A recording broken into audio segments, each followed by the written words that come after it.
بسم اللہ الرحمن الرحیم اللہ اللہ اللہ اللہ اللہ اللہ اللہ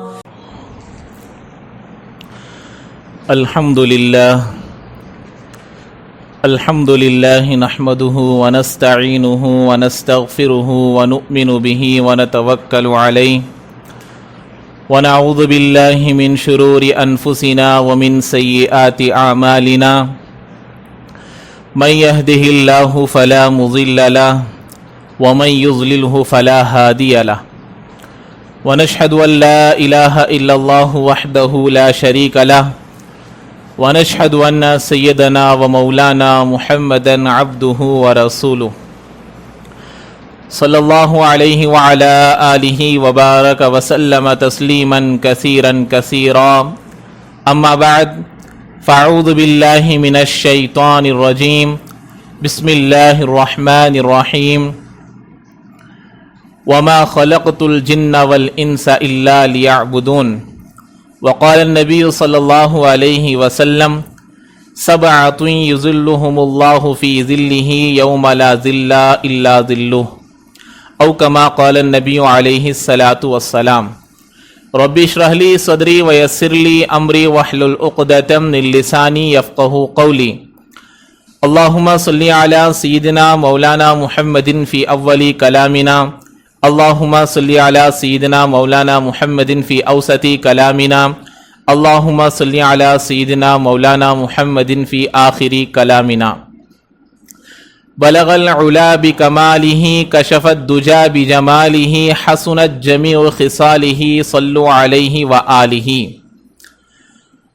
معزز سامعین اکرام، بھائیوں، بزرگوں، دوستوں، اللہ تبارک و تعالی قرآن مجید میں ارشاد فرمائے ہیں کہ دنیا میں انسان کو بھیجنے کا مقصد ہی اللہ کی عبادت ہے۔ انسان کی پوری زندگی، مقصد حیات، یہ اللہ کی بندگی ہے کہ دنیا میں بندہ آتا ہی ہے اللہ کی عبادت کرنے کے لیے۔ اب اس میں پوری زندگی میں اللہ تبارک و تعالیٰ کو سب سے زیادہ محبوب عبادت وہ جوانی کی عبادت ہے۔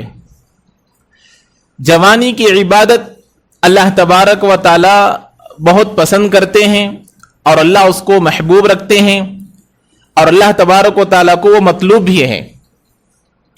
اسی لیے اللہ کے نبی علیہ الصلاۃ والسلام کی ایک حدیث مبارکہ بھی ہے کہ جوانی کے سلسلے میں اللہ سوال کریں گے، لا تزول قدم ابن آدم یوم القیامت عند ربہ حتی یسأل عن خمس، بندے کے قدم اللہ تبارک و تعالیٰ کے سامنے قیامت کے دن اس وقت تک نہیں ہل سکیں گے، آدمی وہاں سے ہٹ نہیں سکے گا جب تک کہ بندے سے 5 سوالات اللہ نہ کر لے۔ اس میں سے ایک سوال یہ بھی ہے کہ اللہ تبارک و تعالیٰ اس سے سوال کریں گے وَعَن شَبَابِهِ فِيمَا أَبْلَاهُ، کہ تیری جو جوانی میں نے دے رکھی تھی، یہ جوانی کو تو نے کہاں خرچ کیا؟ تو اللہ کے نبی علیہ الصلاۃ والسلام قیامت کے ہولناک مناظر کو بیان کرنے کے ساتھ ساتھ ایک حدیث بیان کیے جس میں اللہ کے نبی علیہ الصلاۃ والسلام نے فرمایا يُحْشَرُ النَّاسُ يَوْمَ الْقِيَامَةِ حُفَاةً عُرَاةً غُرْلًا، قیامت کے دن لوگوں کو اللہ تبارک و تعالیٰ ننگے پیر، ننگے بدن جمع کریں گے اور غیر مختون رہیں گے، ان کے پیروں میں چپل نہیں رہیں گے، ان کے بدن پر کپڑے نہیں رہیں گے، اور جب بچہ پیدا ہوتا ہے ختنے کے بغیر تو ایسے ہی بغیر ختنے کے پورے لوگ کھڑے ہوں گے۔ تو حضرت عائشہ صدیقہ رضی اللہ تعالی عنہ فوراً اللہ کے نبی سے پوچھا الرجال والنساء جميع ينظر بعضهم الى بعض، اے اللہ کے نبی، اے میرے سرتاج، اے دونوں جہاں کے آقا، وہ منظر ایسا ہوگا کہ مرد حضرات بھی رہیں گے، عورتیں بھی رہیں گے، کیا ایک دوسرے کو شرم نہیں آئے گی؟ کیا مرد عورتوں کو نہیں دیکھیں گے؟ کیا عورتیں مرد کو نہیں دیکھیں گے؟ اللہ کے نبی علیہ الصلوۃ والسلام نے فرمایا